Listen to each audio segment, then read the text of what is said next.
Assalamualaikum. Saatnya episode kelima novel Jangan Harap Aku Mau Kembali season 2. Selamat menikmati.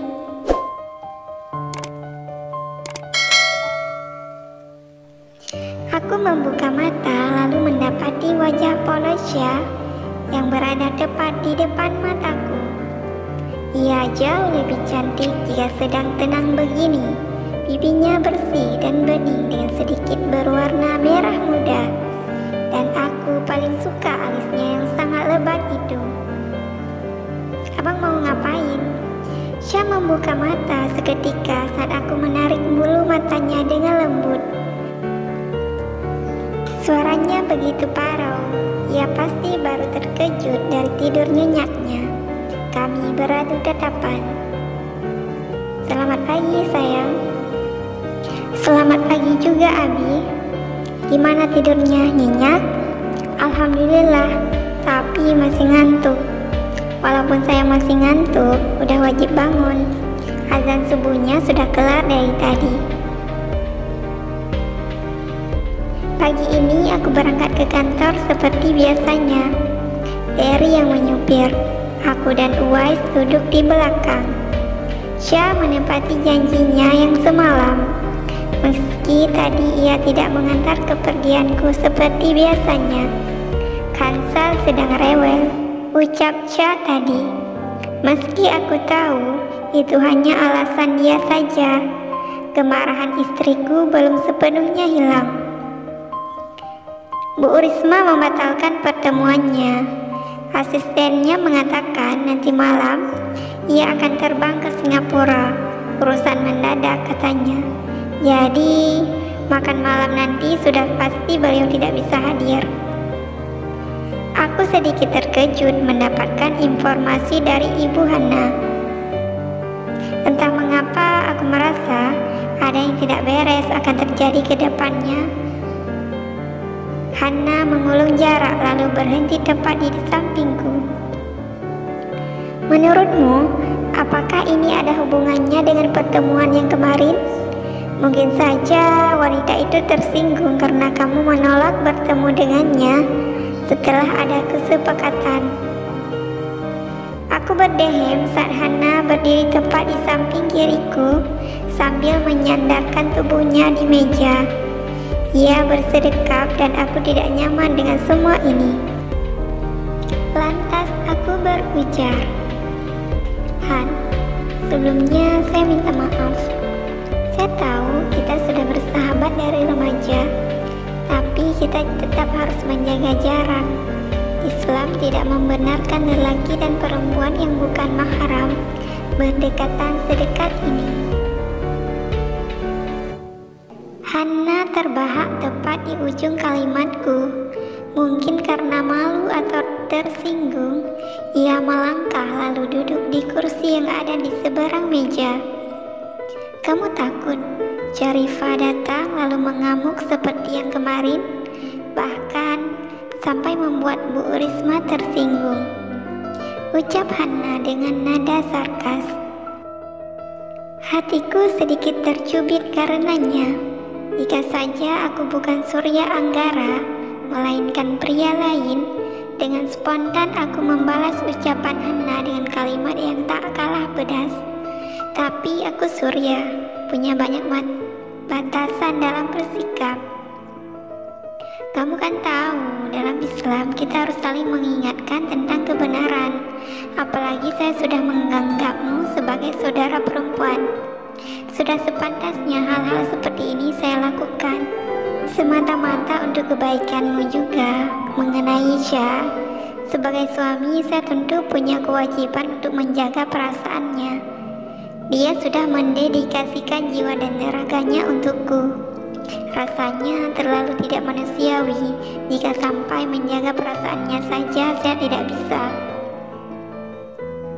Tapi bukan berarti kamu harus mengorbankan apa yang sudah susah payah kita bangun selama ini kan? Itu kelewat batas namanya. Tunggu dulu. Jangan bilang. Aku menghentikan ucapan Hana. Tidak mungkin Hana yang mengadu semua itu ke papa. Itu bukan Hana yang kukenal selama ini. dia wanita sibuk, tidak punya waktu untuk mengurus hal-hal murahan seperti itu. Jangan bilang jika papa mengetahui semua itu bukan dari Bu Risma, tapi kamu yang memberitahu kepadanya. Aku bertanya dengan ragu. Dia terlihat sedikit terkejut, namun detik berlalu senyum devilnya terbit. Aku pikir hanya Om Anggara yang punya hak untuk menegur kamu, Surya. Seperti katamu tadi, semua itu kulakukan demi kebaikanmu juga. Hana sudah keluar dari ruangan beberapa menit yang lalu, dan aku masih terkejut dengan perubahan wanita itu. Sejak kapan dia menjadi kekanak-kanakan? Jangan-jangan selama ini Papa mengetahui semua informasi Surya Karya bukan dari orang yang aku curigakan, tapi dari Hana, orang kepercayaanku sendiri. Oh Tuhan. Abi, Kanza tiba-tiba masuk dan sukses mengagetkanku. Bayi hampir melewati usia 15 bulan itu begitu menggemaskan saat sedang berjalan cepat begitu. Mungkin baginya dia itu sedang berlari kencang. Tanpa menunggu waktu berganti, aku cepat-cepat datang dan menangkapnya. Cha muncul setelahnya. Kok datang gak bilang sama Abi sih? Kalau misal Abi lagi dinas di luar, bagaimana? Ujarku pada Kanza yang sudah ada dalam gendongan. Kan kita sengaja mau kasih kejutan buat Abi Cayang. Cha menimpali, seolah kalimat itu datang dari Kanza.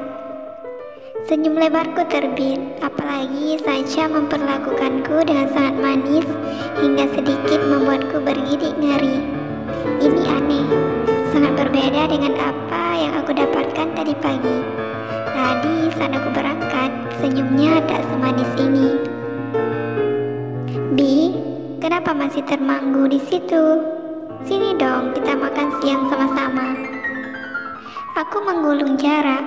Kansa sedang berada dalam gendonganku dan senyum aneh Cha kembali membuat bulu tubuhku meremang. Sebenarnya istriku kenapa? Arah jarum jam di dinding hampir melewati angka 9 malam. Karena berusaha menidurkan bayi kami, Cha juga ikutan terlelap. Dan uas, Hadi telah menjemputnya sejak ia pulang dari sekolah tadi. Cha bilang adik tiri dari bocah itu sedang berulang tahun. Karena penasaran dengan sikap Cha yang sungguh berbeda, aku mencari tahu lewat ponselnya. Namun tak ada yang aneh, room chatnya biasa aja. Semua hanya tentang grup kepenulisan dan beberapa dari keluarga. Dengan Naila saja, terakhir mereka bertukar kabar sekitar seminggu yang lalu. Apa? Seminggu yang lalu? Apakah itu tidak terlalu lama? Selama ini yang aku tahu, Cha hanya punya Naila sebagai teman dekatnya. Tidak mungkin mereka saling mengabaikan selama itu. Aku terus meneliti. Sesekali pandanganku awas menatap Cha yang masih terpejam. Ting, pesan dari Naila masuk. Detik berlalu aku langsung membukanya. Ternyata gadis itu mengirim artikel untuk Cha-ku. Ini aku ambil langsung dari ahlinya. Tidak ada salahnya kamu pelajari. Ingat, pelakor jauh lebih gesit dari motor bebek. Waspadalah, waspadalah, hahaha.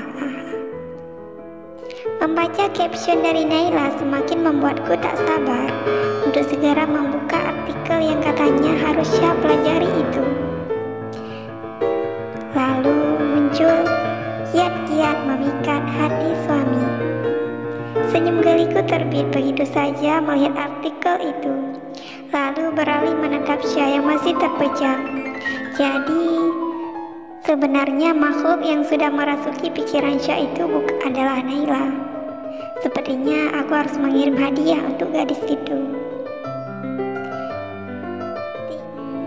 Lagi, satu pesan dari Naila kembali masuk dan aku tak membutuhkan waktu lama untuk membukanya. Mama bilang jika kamu merasa perubahan emosimu itu sudah di luar normal, tidak ada salahnya kamu konsultasi ke psikolog. Aku mau kok nemenin kamu, tapi jangan dalam 2 hari ini. Hari Jumat bagaimana? Mama juga bilang beberapa ibu hamil memang agak rada-rada hang begitu.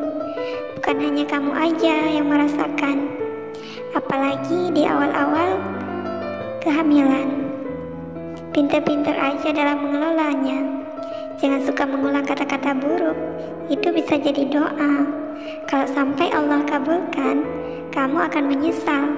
Dan seperti yang sering kamu katakan, membaca surat Yasin akan membuat hati menjadi tenang. Selama ini kamu tidak pernah meninggalkannya kan? Pupilku membesar saat membaca kata-kata rada-rada hang dari pesan Naila. Tenang sekali dia mengatai Syaku dengan kalimat itu. Tapi aku juga takjub dengan nasihatnya. Detik berganti aku memilih keluar dari aplikasi hijau itu, lalu meletakkan ponsel ke tempat semula dengan sangat hati-hati. Tapi dia tetap bangun.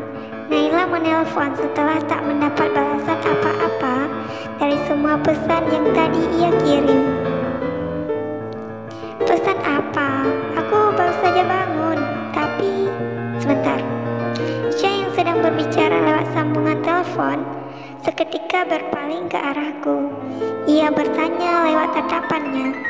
Lalu Syah kembali berujar, "Nay, nanti aku telepon lagi ya. Assalamualaikum." Tadi abang kesepian, suntuk, ditinggal tidur. Jadi iseng abang bukain ponsel sayang. Saya nggak marah kan? Ujarku sebelum sempat Syah mengajukan tanya. Dia berdehem. Ia sedikit gelagapan bersamaan dengan wajah yang mulai memerah. Terus abang udah baca semuanya? Pesan dari Nay? Aku mengangguk dengan senyum yang tertahan. Menggemaskan sekali jika ia sedang malu-malu begitu. Lalu